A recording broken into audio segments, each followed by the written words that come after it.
वरचा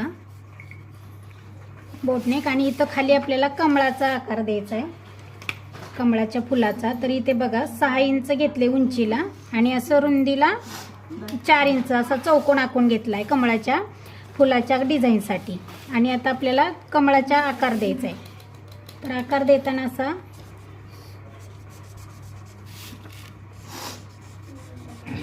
इथं एका कळीचा द्यायचा पहिल्यांदा, नंतर दुसरी कळी.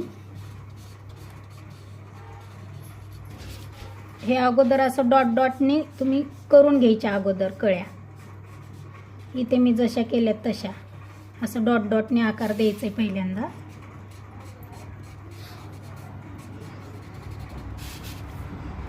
आणि दिसायला खूपच छान दिसते.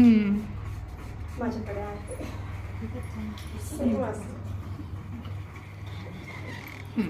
आता कट करूया. आणि